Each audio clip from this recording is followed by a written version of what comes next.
Une élection présidentielle dans la paix, c'est le vœu des femmes de Parakou. Elles ont prié ce dimanche pour cette cause et ont su rendu grâce à Allah pour le choix d'une des leurs comme colistière de Patrice Talon. C'est une prière musulmane qui a réuni ces femmes à la place Tabera de Parakou.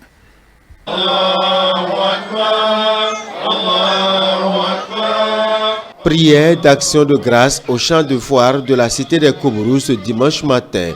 Ils ont prié pour le choix de Mariam Zime Yerima Chabitalata comme candidate au poste de vice-présidente pour la prochaine présidentielle, mais aussi les amis de Patrice Talon ont prié pour la paix. Depuis des années, nous sommes en train de prôner ensemble la valorisation des femmes au niveau des postes, mais surtout dans l'arène politique.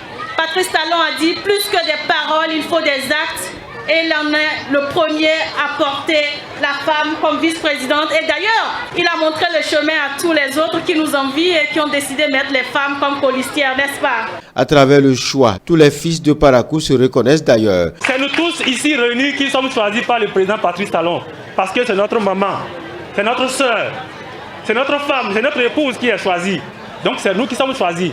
Pour Charles Toko, il ne suffit pas de se réjouir seulement d'un choix, mais de reconnaître le mérite d'une femme. On ne vous connaît pas deux partis politiques.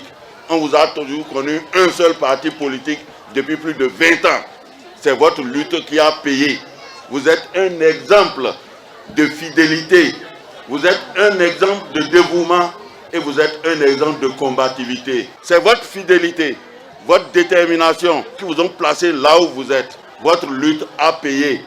À ceux qui ont eu l'idée d'organiser cette rencontre, je vais leur dire du fond du cœur et de tout cœur, merci. La prière, c'est l'âme absolue. Il n'y a rien qui dépasse la prière. Pour moi, l'un des outils principaux de cette élection, c'est la prière que vous venez d'organiser. Elle fait de grandes choses. Elle ouvre de grandes voies. C'est pour cette raison que je remercie le collège des religieux qui nous ont permis la récitation du Coran de ce matin.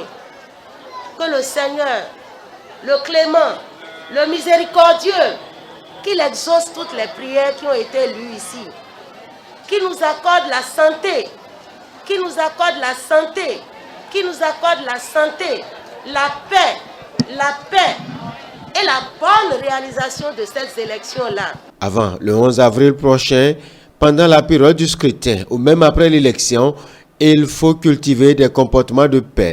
De leur côté, l'assurance est donnée. Nous sommes des apôtres de la paix. Nous n'avons jamais attaqué qui que ce soit. Et nous n'attaquerons jamais personne. Tant au niveau de nos comportements qu'au niveau des propos que nous tiendrons au cours de ces élections. Et nous allons le démontrer.